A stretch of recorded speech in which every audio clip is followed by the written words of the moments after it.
Hermanos, jamás yo podría olvidar ese verano donde reunieron a todos mis compañeros de trabajo, incluyéndome, en una reunión general. Y ahí estábamos todos expectantes de cuál será la noticia tan importante que nos va a dar el gerente. Y el gerente se para enfrente y nos dice: todos serán despedidos. Bueno, no fue eso lo que dijo, estoy exagerando un poco, pero así se sintió. En esa reunión, el gerente nos informó que la compañía iba a pasar por un proceso de reestructuración, lo que significaba que tarde o temprano muchos de nosotros íbamos a perder nuestro empleo y muy pocos iban a quedar. Ante esa situación, recuerdo que mi esposa estaba embarazada de nuestra primera hija. Imagínese usted, yo padre primerizo y en olla como siempre, al saber que pronto perdería mi empleo, usted no se imagina la tensión. Inmediatamente eso me puso en acción a orar al Señor, buscando dirección, buscando empleo, todo asustado, expectante, lleno de incertidumbre. ¿Qué va a pasar con mi vida? ¿Perderé o no perderé el empleo? ¿Hacia dónde Dios me está dirigiendo? Entonces, en ese proceso donde yo buscaba cómo sostener a mi familia y cómo mantener mi propio reino, yo sentía cómo a la vez el Señor me estaba dirigiendo en una dirección contraria a lo que yo realmente quería. Cómo el Señor me estaba dirigiendo a través de sermones, a través de mis lecturas devocionales, cómo el Señor me decía: yo quiero que tú inviertas más en mi reino. Pero ¿qué reino ni qué reino si yo estoy a punto de perder mi empleo? Yo no estoy para el reino de nadie, yo solo estoy para mi propio reino. Así yo pensaba en medio de mi turbación, hasta que el tiempo fue pasando y al final de todo este proceso tenía 2 ofertas de empleo encima de la mesa. Una oferta era una posición de encargado de un departamento muy importante, una posición de estatus, una posición donde obviamente mejoraría mi condición económica. Pero por el otro lado, la otra oferta de empleo que tengo, no hay estatus, no hay posición elevada, es más, ni dinero había mucho tampoco. Lo que me están ofreciendo del otro lado es la oportunidad de poder servirle a un grupo de comunidades vulnerables y guiarlos a través de la palabra en medio de sus problemas. Entonces, obviamente, ante esta decisión, ante esto que me está presentando Dios, ¿qué he de hacer? Evidentemente, la opción más atractiva es la seguridad económica, es la posición. Pero el Señor constantemente me decía: tienes que renunciar a tu reino y empezar a vivir para mi reino. El Señor me decía: aunque tú quieras hacer tu voluntad, recuerda que la mía es la que es agradable, buena y perfecta. Y hermano, no se asuste, no le voy a decir que tiene que perder su empleo, ni le voy a decir que tiene que cambiar de trabajo, ni tampoco que no puede aspirar a altas posiciones en el lugar donde usted trabaja. Yo estoy hablando de algo muy personal, de una experiencia particular, y donde yo quiero enfocarme es en el hecho de que en ese momento de mi vida, donde Dios me estaba llamando a hacer algo específico, donde Dios claramente me decía lo que debía de hacer, yo me llené de miedo, de inseguridad y de incertidumbre. Estoy hablando de ese tiempo donde Dios te está llamando a hacer algo particular, pero tú estás tan enfocado en tu propio reino, estás tan enfocado en tu propia voluntad que no consideras la voluntad de Dios, o quizás simplemente te sientes tan incapaz, sientes que eres tan poco que nada tienes para aportar a la obra de Dios y para aportar a su causa. En mi caso, siempre que hablo de ese momento de mi vida donde el Señor me estaba indicando hacia dónde dirigirme y donde tuve que tomar una decisión de tomar o renunciar a cierto empleo. En ese momento de incertidumbre, cuando me toca hablar de eso, yo suelo expresarlo o buscando una manera de cómo explicarlo, suelo decir que en ese tiempo yo estuve en modo Gedeón.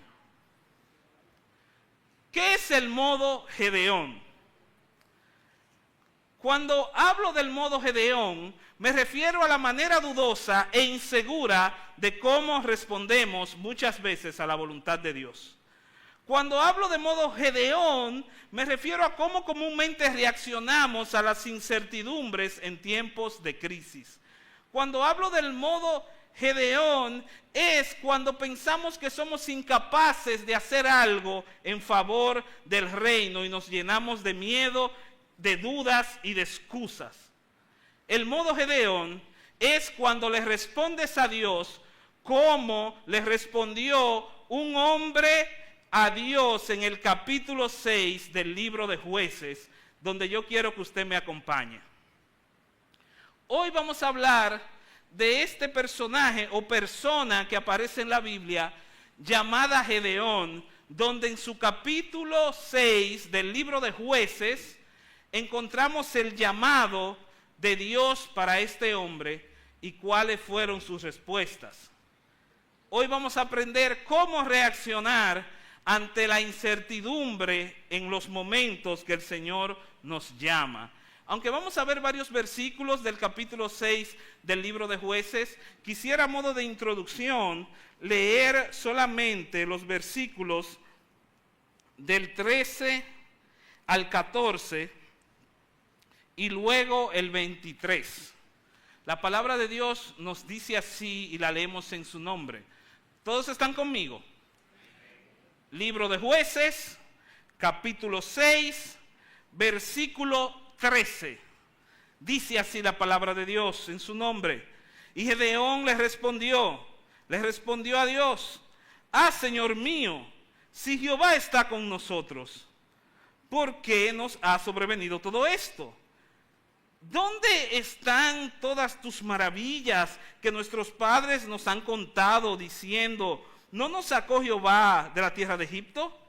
Y ahora Jehová nos ha desamparado y nos ha entregado en la mano de los madianitas. Y mirándole Jehová le dijo: ve con esta tu fuerza y salvarás a Israel de la mano de los madianitas. ¿No te envío yo? ¿No soy yo el que te envío? Verso 23, un brinquito. En el 23 dice: pero Jehová le dijo a Gedeón: paz a ti, no tengas temor, no morirás. Si hay algo que yo quiero que usted recuerde de esta mañana, mi amado hermano, mi amado amigo, es que en Dios y solamente en Dios encontramos la fuerza para obedecer a nuestro llamado. En Dios es donde encontramos la fuerza para obedecer a nuestro llamado a pesar de nuestras dudas. Y así inicia la historia de Gedeón. Permítame presentarle este muchacho. Gedeón es la prueba viviente de esto, de que aún en medio de las dudas podemos ser útiles a la obra y a la causa de Dios. Este hombre es un israelita que fue llamado para una misión específica en un tiempo específico, como quizás tú también puedes estar siendo llamado. Pero la cuestión es que así como este es un tiempo duro y difícil, así mismo fue el tiempo de Gedeón. Gedeón vivió en el llamado tiempo o época de los jueces, donde el mismo libro de los jueces describe esta época como la era donde en Israel no había rey y cada quien hacía lo que bien le parecía sin tomar en cuenta a Dios. En este contexto vivió Gedeón. Pero antes de hablar del llamado de Gedeón, yo quiero que veamos en cuáles circunstancias se desarrolló Gedeón. Mire conmigo el versículo 1. Habla de que los hijos de Israel hicieron lo malo ante los ojos de Dios, poniendo ahí la bandera de que ellos hicieron lo malo ante los ojos de Jehová, queriendo decir que este mal que a ellos le acontece tiene que ver porque le dieron la espalda a Dios. Sigue diciendo, Jehová los entregó en mano de Madián por 7 años. ¿Y quiénes son los de Madián? Madián era un pueblo que se desenvolvía en el desierto, en esa parte del oriente, junto a otros pueblos nómadas. Estos madianitas, junto a otros pueblos, tenían una peculiaridad. Era que ellos andaban en manada, en unas caravanas, montados en camellos en medio del desierto, y por decirlo en un lenguaje más llano y dominicano, eran una recua de salteadores que por donde quiera que pasaban arrasaban con todo. Se robaban todo a su paso y se llevaban todo. Y así por 7 años estaba siendo azotado el pueblo de Israel. Y mira cómo lo describe el texto a partir del versículo 2 de Jueces 6. La mano de Madián prevaleció contra Israel. Los hijos de Israel, por causa de los madianitas, tuvieron que esconderse en cuevas, en los montes, en cavernas, en lugares fortificados. Versículo 3. Pero sucedía que cuando Israel había sembrado, ellos estaban acechando a llegar el tiempo de la cosecha, y venía esa manada de madianitas y también otro pueblo similar que eran los amalecitas, incluyendo otros pueblos que los describe como los hijos del oriente. Venían, subían, atacaban y se llevaban todo. Y dice el versículo 4 que acampando contra ellos destruían los frutos de la tierra hasta llegar a Gaza, es decir, hasta llegar al límite de Israel, y no dejaban nada que comer. Se lo llevaban todo. No dejaban ni las ovejas, ni dejaban a los bueyes, ni dejaban a los asnos, no dejaban nada. No dejaban nada, ni un grano de arroz le quedaba a estos israelitas para sobrevivir, porque los madianitas lo tenían bajo este yugo, bajo este azote, porque subían, dice el versículo 5, ellos y sus ganados, y venían con sus tiendas en gran multitud como langostas, como insectos por millares venían ellos en sus camellos, eran innumerables, y así venían a la tierra y lo devastaban todo. En este contexto se desarrolló Gedeón. En este contexto vivió Gedeón. Así que no es de extrañar que Gedeón haya tenido la esperanza quebrada al ver a su pueblo sufriendo de tal manera.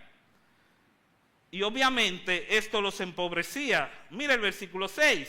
De modo que empobrecía a Israel en gran manera a causa de Madián, pero en el versículo 6 cambia algo. ¿Qué hacen los hijos de Israel ante esta situación según el versículo 6? ¿Qué hacen? Clamaron a Jehová. Allí cuando estamos acorralados, allí cuando tenemos que vivir en la caverna, porque la prueba es dura, recordamos que tenemos un Dios en los cielos y clamamos a Él. A pesar de que la causa de esta prueba era su propia desobediencia. Y aquí vemos que ellos claman y piden para que Dios intervenga. Y Gedeón no se imaginaba que él iba a ser parte de la respuesta a ese clamor. Como tú, querido amigo y hermano, tú puedes ser la respuesta a la oración de alguien. Y dice el 7 que cuando los hijos de Israel clamaron a Jehová a causa de los madianitas, entonces Jehová envió a los hijos de Israel este profeta anónimo, un varón profeta, el cual le dijo, así ha dicho Jehová, Dios de Israel. ¿Qué le dijo? Yo os hice salir de la tierra de Egipto y los saqué de la casa de servidumbre y os libré de la mano de los egipcios, de la mano de todos los que los afligieron, a los cuales eché delante de vosotros y les di su tierra. Este profeta anónimo está recordando a través de los hechos y de la historia que Dios sigue siendo fiel a través de la historia. Quienes realmente se habían olvidado de Dios eran los israelitas. Los que habían sido infieles a Dios era su pueblo. Pero Dios, a través de la historia y de este profeta, demuestra que el Señor seguía siendo fiel a su pueblo. Pero aquí viene un quiebre en la narrativa espectacular. Es que luego de enviar a este profeta de Dios que dio este mensaje, el Señor no solo se conforma con enviar un profeta, sino que envía un mensajero muy particular. Dice el 10, yo les dije que soy Jehová vuestro Dios, no teman a esos dioses amorreos. Los amorreos eran los que dirigían esta bandada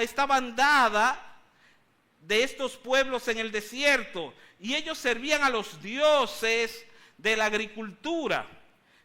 Y asimismo Gedeón creció en este contexto de la idolatría, de la adoración falsa, y esto pudo haber afectado su manera de ver a Dios. Pero lo que Dios va a hacer ahora va a sobrepasar los límites de lo que se puede imaginar el mismo Gedeón, porque Dios no solo manda a un profeta, sino que dice el versículo 11 al inicio, dése cuenta que llega alguien acá, entra alguien en escena y se llama el ángel de Jehová.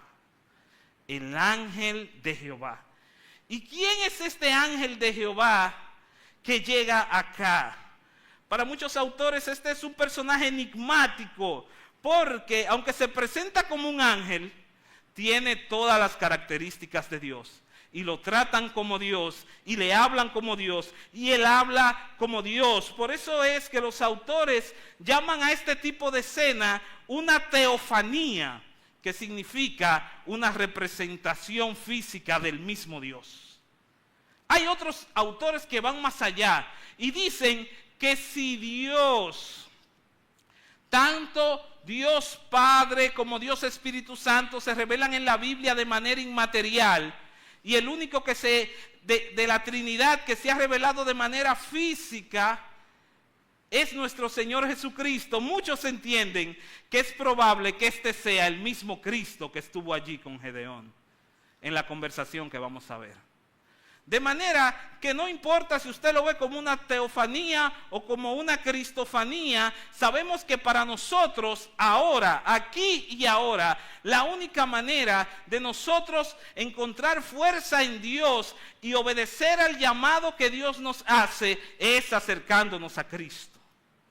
Por eso podemos decir sin temor a equivocarnos que es en Cristo donde encontramos la fuerza para obedecer a nuestro llamado a pesar de las dudas. Y cuando hablo de llamado, ¿de qué estoy hablando? Estoy hablando tanto del llamado particular que Dios te puede estar haciendo, como del llamado general.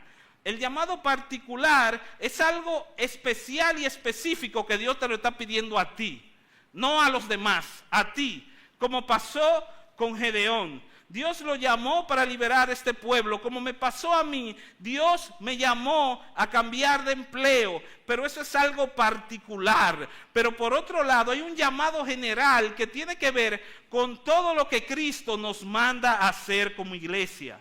La iglesia tiene el llamado general de cumplir la misión de hacer discípulos, de cumplir con la misión de ser sal y luz, de cumplir con la misión de ser embajadores de Cristo. Y para cumplir con ese llamado necesitamos estar aferrados a Cristo, porque en Él encontramos la fuerza para obedecer a todas estas tareas.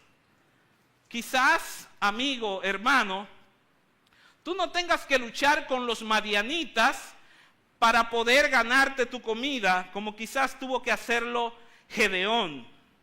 Pero sí, muchas veces, a la hora de obedecer a Dios, a la hora de acudir a su llamado, tienes que luchar con tus temores e inseguridades. Si realmente queremos ser obedientes al llamado de Dios, tenemos que acudir a Cristo, acudir a Dios y buscar la fuerza necesaria para obedecer al llamado que Él nos hace.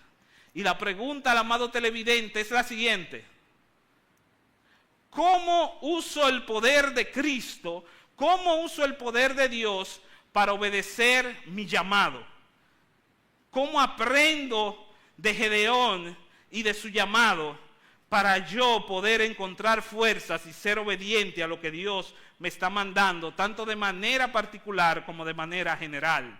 En primer lugar, ¿Cómo uso el poder de Dios para obedecer al llamado divino? Enfrentando mi incertidumbre como un enviado. Fíjate bien, versículos 13 y 14. Vaya conmigo, no se quede atrás, por favor. Dice así la Biblia: se le aparece este ángel de Jehová, que es el mismo Dios que está ahí con él. Y Gedeón le responde, luego de que este ángel le dijera que él es fuerte y valiente y que él va a liberar al pueblo de Israel de los madianitas, responde, versículo 13, Señor mío, pero si Jehová está con nosotros, ¿por qué se nos está cayendo todo encima? ¿Por qué vivimos en cueva? ¿Por qué vivimos bajo esta presión? ¿Por qué no puedo salirme ni siquiera comerme un pan de agua al frente sin que venga un madianita y me los robe? ¿Por qué nos ha venido esto? ¿Dónde están esas maravillas que contaban nuestros padres diciendo que Dios nos sacó de Egipto? Ahora Jehová nos ha desamparado y nos ha entregado en las manos de este pueblo malvado. Jehová nos ha desamparado. Pero Dios lo mira, Jehová lo mira y le dice, versículo 14, ve con esta tu fuerza y salvarás a Israel de la mano de los madianitas. ¿No soy yo que te envío? ¿No soy yo quien te envía? Hermanos, si hay algo que yo quisiera extraer y decirte de esta porción, es que no permitas que tu percepción terrenal del mundo te aleje de tu llamado. En la percepción, en la mente del muñequito de Gedeón, todo esto estaba pasando en su pueblo, es que Dios nos abandonó. En su mente es que Dios se ha olvidado del pueblo, pero no se da cuenta que realmente es un juicio de Dios porque ellos decidieron alejarse de Él. Es que Jehová nos ha desamparado, pero el Señor les responde, no es que te he desamparado, no es que tú estás solo, no es algo que tiene que ver directamente contigo, no es en ti que tienes que pensar, es en quien te envía. Hermano, no permitas que tu percepción terrenal del mundo te aleje de tu llamado, confía en quien te envía. ¿Usted sabe qué? Lamentablemente, muchas veces en la iglesia tenemos una percepción muy terrenal de cómo funciona la iglesia. A veces pensamos que la iglesia es como una especie de compañía por acciones, donde muchos de nosotros somos meros empleados, que estamos ahí, pero que toda la responsabilidad y todo lo que pase recae sobre los jefes, que serían los líderes y pastores. Entonces, si la compañía de la iglesia no crece, si la compañía de la iglesia se quiebra, la culpa es de los pastores, la culpa es de los jefes. Yo no tengo nada que ver. Es como el empleado quejumbroso que cuando le exigen mucho, ¿tú sabes qué te responde? Esto no es mío aquí, esto no lo compré yo. Igualmente pensamos así muchas veces de la iglesia. No, la iglesia no es mía, la iglesia es de fulano. Pero, ¿qué dice la Biblia? Muy por el contrario a esta idea, la Biblia dice en Romanos 12, de 3 al 5, que no podemos tener un alto concepto de nosotros mismos, sino tenemos que pensar con cordura, conforme a la medida de fe que Dios nos ha dado. O sea, yo no puedo creerme tan alto que yo soy el jefe de la iglesia, pero tampoco puedo creerme tan bajo que yo soy el más inferior de los inferiores en la iglesia y yo no le puedo poner la mano a nada. ¿Qué es lo que nos enseña la Biblia? Que de la manera que funciona un cuerpo, así funciona la iglesia, con muchos miembros, con distintas funciones, pero siendo un solo cuerpo. Siendo muchos, somos un cuerpo, dice la Biblia, miembros los unos de los otros. La iglesia no es una compañía por acciones dividida en sus funciones con un organigrama marcado donde tu valor depende de lo que tú haces o no haces en la iglesia. No, todos somos miembros de un mismo cuerpo, todos somos hijos de Dios, todos somos la iglesia de Dios, independientemente la función que usted ejerza. Pero quizás estamos como iglesia porque no le hemos hecho caso, no hemos obedecido el llamado individual que Dios nos ha hecho. Porque mientras seguimos siendo desobedientes a nuestro llamado individual, vamos a afectar la iglesia de manera general. Porque cuando una parte del cuerpo no funciona bien, todo el cuerpo se ve afectado. De manera que, hermano, no permita que tu percepción terrenal te aleje de tu llamado. Confía en quien te envía. ¿Cómo usar el poder de Dios para obedecer mi llamado, para obedecer a mi llamado en tiempos de turbación? Combatiendo mis debilidades con la palabra de Dios. Combatiendo mis debilidades con la palabra de Dios. Fíjense los versículos que siguen, 15 y 16. ¿Van conmigo? Entonces les respondió.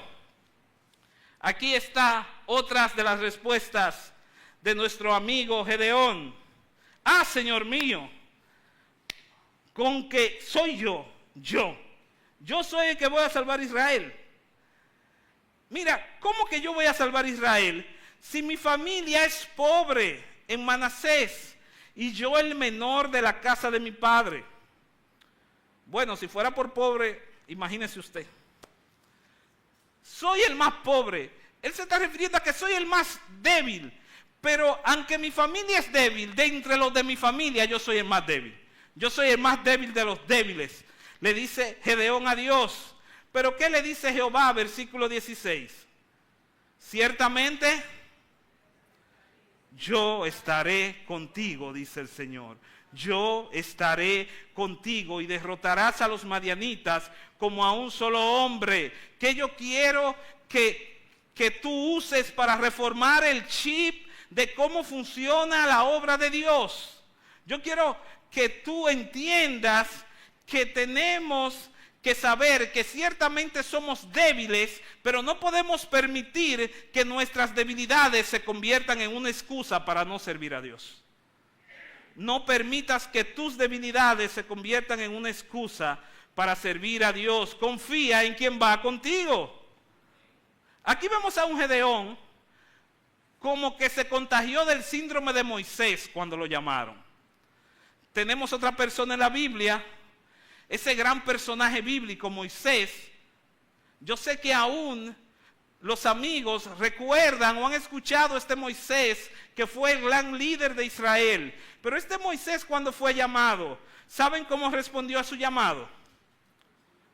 Ay, Señor, ¿cómo tú me mandas a mí de que a liberar el pueblo, de que hablar con el faraón? Si yo no soy hombre fácil de palabra, yo nunca lo he sido. Yo soy tardo en el habla y torpe para la lengua, para usar mi lengua. Yo no sé hablar, yo no sirvo para este trabajo. Yo soy débil, yo no tengo las condiciones. ¿Y qué le responde el Señor? ¿Quién le dio la boca al hombre? ¿O quién hizo al mudo y al sordo? Al que ve y al ciego. ¿No soy yo el Señor? ¿No soy yo Jehová? ¿No soy yo el Dios Todopoderoso? Ve y yo estaré con tu boca y te enseñaré lo que vas a hablar. De manera que la fortaleza del creyente, la fortaleza del que cree en Dios, no está ni en sus habilidades, ni en sus posesiones, ni en su inteligencia. La fuerza del creyente no está en él mismo, sino que está en quien lo acompaña, el Señor Todopoderoso. Gedeón dijo: ¿cómo que yo voy a salvar a Israel si yo soy el más pequeño de los más pequeños? ¿Cómo que yo voy a salvar a Israel si yo soy un trapo de inmundicia encarnado? Yo soy lo más bajo que puede haber. Yo soy débil. Pero Jehová les recordó, el Señor les recordó: yo estaré contigo. Quizás tú digas: para mí no hay nada en la iglesia. No hay nada que hacer. Dios no me está llamando a nada, porque ¿cómo me va a llamar a nada si yo no sirvo para nada? Yo no tengo nada que darle al reino. No fui a la escuela, no sé leer. Yo apenas ofrendo porque también soy pobre como Gedeón. Yo no sirvo para evangelizar, ni tengo nada que hacer en la iglesia. Yo soy un bueno para nada. Pero déjame decirte, mi hermano, que si tú te sientes así, lo siento, pero eso no debería ser una excusa para no obedecer el llamado de Dios. Porque no eres tú, es quien te acompaña. Quizás es momento de recordarte que si estás en Cristo, quien va contigo es el dueño del oro y la plata, el que puso a hablar una burra, el que las naciones le son como gota de agua, el que tiene las armas del mundo como hoja seca, el Dios invisible, el que sostiene el universo, el Dios todopoderoso es quien va contigo si estás en Cristo. De manera que no permitas que tus debilidades se conviertan en una excusa. Confía en quien va contigo. En tercer lugar, ¿cómo uso el poder de Dios para obedecer a mi llamado en tiempos de turbación, como en los tiempos de Gedeón? Miren aquí, versículo 17. Y Gedeón le responde al Señor, verso 17, yo te ruego que si he hallado gracia delante de ti, que me dame una señal. O sea, tú eres Dios, yo como que creo, pero como que no creo, pero dame una confirmación, dame una señal. Te ruego que no te vayas de aquí hasta que vuelva a ti, saque mi ofrenda y la ponga delante de ti. La idea era que Gedeón iba a buscar un sacrificio para presentarlo delante del ángel de Jehová y así él comprobar si verdaderamente este era Dios que lo estaba llamando. ¿Y saben qué respondió el ángel de Jehová? Que es el mismo Dios. Está bien, yo no tengo problema con mostrarte mi gloria. Yo no tengo problema, yo aquí esperaré. En medio de la inseguridad, Gedeón empieza a pedir señales. Y Dios en su gracia empieza con actos increíbles a presentarle o a mostrarle que Él estaba con él. Ok, hermano, vamos a contar. ¿Cuáles fueron esas señales? En el versículo 11 vimos que el ángel de Jehová se le presenta, que es el mismo Dios. Aquí vemos, aunque esta no fue una señal que Gedeón la pidió, pero esta es la señal por excelencia. El mismo Dios se presenta allí. ¿Qué más señal sobrenatural usted desea? El mismo Dios está ahí. ¿Qué más señal sobrenatural necesitamos acerca del poder de Cristo? Si sabemos y aún los historiadores confirman que Cristo murió y resucitó con poder, pero necesitamos en nuestras dudas más señales. Y Gedeón pide una señal de confirmación. Es como a veces nos pasa, en el lenguaje del evangélico, del convertido, usamos mucho la palabra confirmación. Pero a veces usamos esa palabra como una muestra de nuestra terquedad para demostrar que aunque Dios ya nos ha hablado, nosotros no queremos hacer su voluntad. Es como que, no sé, es como que yo estoy consciente que la Biblia dice que tengo que pagar mis deudas, que al que le deba le tengo que pagar. Entonces, cuando me llega la quincena, yo entonces me pongo a orar. Señor, dame una confirmación. Si yo tengo que usar este dinero para pagarle a pretamito, para no pagarle. ¿Qué confirmación es esa si ya su palabra ha hablado cuál es su voluntad? Pero muchas veces somos así. Vamos detrás de confirmaciones y retrasamos el llamado de Dios. El ángel, en el versículo 21, el ángel de Jehová, cuando le llevan el sacrificio, hace que suba fuego de la peña y que consuma todo el sacrificio. Otra segunda señal milagrosa para Gedeón. Pero luego en la última parte del 21 dice que el ángel se le desaparece de su vista. Otra señal milagrosa que te está diciendo que aquí está pasando algo sobrenatural. Pero Gedeón, siendo Gedeón, no podía quedarse así. Y en el versículo 36 pide otra señal. Mira cómo dice el 36 y el 37. Gedeón le dice a Dios: si vas a salvar a Israel por mi mano, como has dicho, mira, yo voy a poner un vellón, que es como vamos a decir un trapito de lana, un vellón de lana, voy a poner ese trapo en la era, en el campo, y cuando yo ponga ese trapo ahí, si yo veo que cae el rocío, y todo el campo queda seco, y solo el trapo, el vellón, queda mojado, entonces yo voy a estar claro que tú estás conmigo. Y en el 38 dice que Jehová accede y le da la señal. Y precisamente cuando se levanta en la mañana, encuentra a Gedeón, que todo, ya es hora de que ha caído el rocío y todo está seco, pero el vellón está como mojado, como un acto sobrenatural y milagroso. Este trapito él lo exprime, incluso llena una jarra con él. Pero Gedeón en el versículo 39 usted ve como cuando usted le ha pedido muchos favores a una gente, o una gente le ha dado muchos consejos sobre algo y usted vuelve y cae en lo mismo. Y tú le dices a esa persona, ay fulano, tú me vas a matar a mí cuando tú sepas esto. Así mismo viene Gedeón, bueno Señor, yo creo que tú me vas a matar cuando yo te diga esto, pero yo quiero otra señal. Una última, dame una ultimita señal, Señor. Entonces, le dice en el 39, que no se encienda tu ira contra mí. Entonces te ruego que solamente el vellón, el trapo se quede seco. Quiero probar otra vez con el vellón. Y precisamente, dice el 40, que así hizo el Señor. Y entonces aquí la señal fue al revés. Todo alrededor entonces estaba mojado y el vellón, el trapo de lana, estaba seco. ¿Saben algo? Esta escena me recuerda aquella vez que yo estuve en modo Gedeón y no sabía cómo hacérmela para hacer mi voluntad y la voluntad de Dios al mismo tiempo. Entonces Dios me había hablado de manera clara, tienes que ir a este lugar donde yo te voy a mandar a dedicarte por más tiempo a mi obra.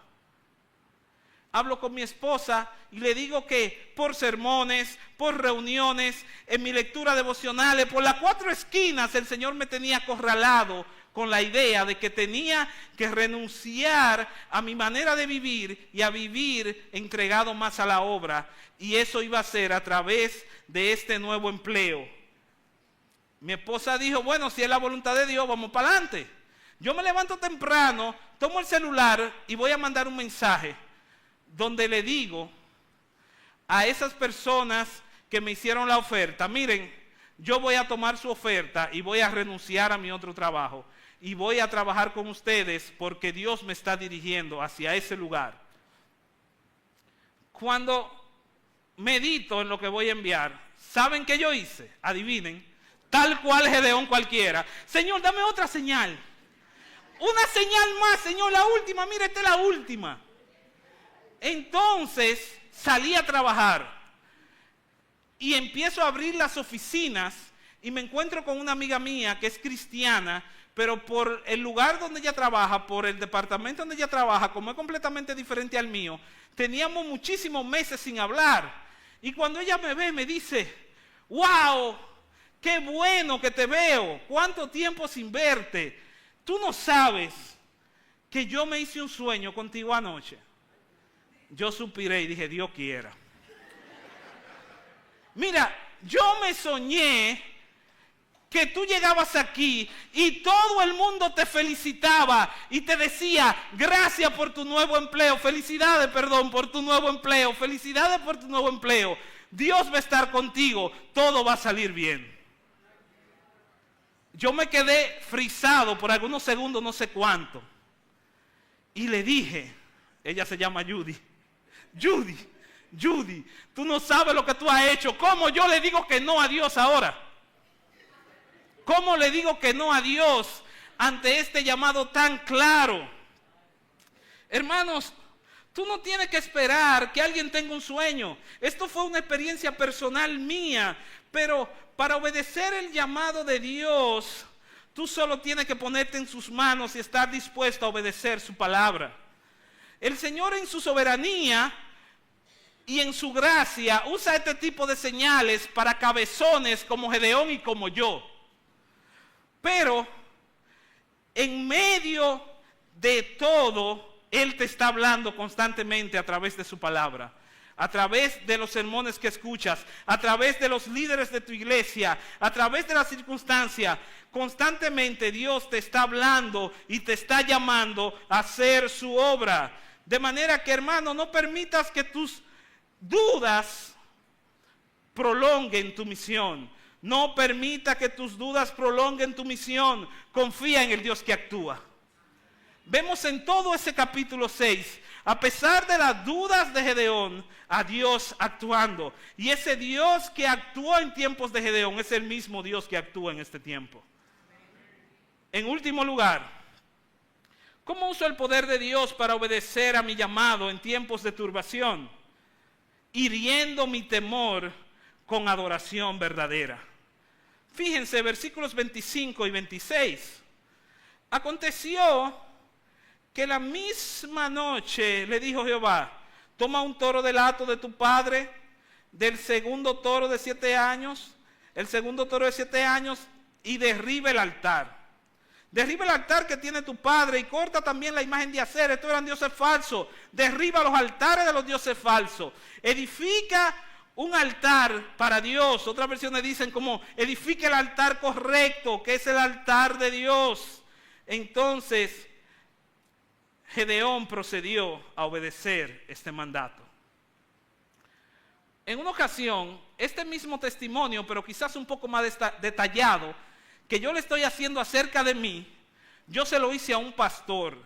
Y yo le decía al pastor: mire, usted no se imagina lo difícil que fue para mí renunciar a una posición tan importante como esa, solo por simple convicción o por la convicción de que Dios me estaba llamando. ¿Y saben lo que me dijo el pastor? Lo difícil realmente no fue cambiar de empleo ni renunciar a tu empleo. Lo difícil para ti fue renunciar a tus ídolos. Cuando él me dijo esto, yo medité y reconocí que precisamente los ídolos de la posición y del dinero eran los ídolos que no me permitían correr hacia la voluntad de Dios. Hermano, no permita que tus ídolos, que los ídolos son esas cosas donde tú estás buscando satisfacción fuera de Dios, esas cosas que son sustitutos de Dios en tu vida. No permita que esas cosas, que esos ídolos te controlen. Obedece al llamado de Dios. Dios le dice a Gedeón: derriba este altar. Pero es interesante que en toda la narrativa, Gedeón siempre tenía una respuesta. Dios le decía algo, Gedeón respondía. Dios le decía algo, Gedeón respondía. Pero aquí, a la altura del 27, del versículo 27, llegamos a un momento donde Dios habló. ¿Y saben qué hizo Gedeón? ¿Saben qué hizo Gedeón? Cayó y obedeció. Dice el versículo 27, entonces, luego que le da la orden de derribar los altares, Gedeón tomó 10 hombres de su siervo. ¿Y qué hizo? Hizo como Jehová le dijo. Hizo como Jehová le dijo. Al final, por decirlo así, el truquito para vivir según el llamado de Dios es estar dispuesto a hacer lo que Dios dice. Estar dispuesto a hacer lo que Dios dice. Y no tiene que ser una obediencia perfecta, porque cuando Gedeón fue a derribar estos ídolos, ¿usted sabe qué él hizo? Él fue de noche, calladito, porque él tenía miedo que esas familias y su propio padre le hiciera daño. Y él fue escondidito en la noche, pateó el altar y se le garitó. Pero aunque quizá usted puede decir que esta fue una manera cobarde, obedeció la palabra de Dios. Obedecer a Dios es lo que nos garantiza acudir a su llamado. Y lo más interesante es que después, cuando vemos la Biblia en un panorama completo y más amplio, cuando vamos a Hebreos 11, allí en su versículo 32, allí tenemos el muy conocido Salón de la Fama de la Fe, donde están esos grandes hombres de fe que aparecen en la Biblia. Y este dudoso Gedeón, este Gedeón lleno de incertidumbres, este Gedeón lleno de miedo, este Gedeón débil, que era el más débil de la casa de su padre, aparece en la gran lista de los hombres de la fe dada en Hebreos. De manera que, así como Gedeón, Dios te está llamando a algo. Puede ser un llamado particular, sobre algo especial, sobre algo específico, pero también hay un llamado general a predicar la palabra de Dios, a vivir para Dios, a estimularnos al amor y a las buenas obras. Hay un llamado general a ser embajadores que representen a Cristo. Hay un llamado general a vivir para Dios. Gedeón no fue escogido porque haya sido el mejor de los israelitas. Al final de su historia se ve cómo él hace caer al pueblo. Asimismo, para tú obedecer el llamado de Dios, no tiene que ser el mejor de los cristianos, no tiene que ser el mejor de los convertidos. Tú solamente tienes que estar dispuesto a obedecer la palabra de Dios. En conclusión, es en Dios donde encontramos la fuerza para obedecer a nuestro llamado, a pesar de nuestras dudas. Es en Cristo donde encontramos la fuerza para obedecer a nuestro llamado, a pesar de nuestras dudas, a pesar de nuestros miedos, a pesar de que nos sentimos incapaces tantas veces, a pesar de que no somos los mejores creyentes del mundo. Dios te está llamando a hacer algo para su gloria, para su obra, para que su reino se expanda. De manera que, hermanos, obedezcamos el llamado de Dios.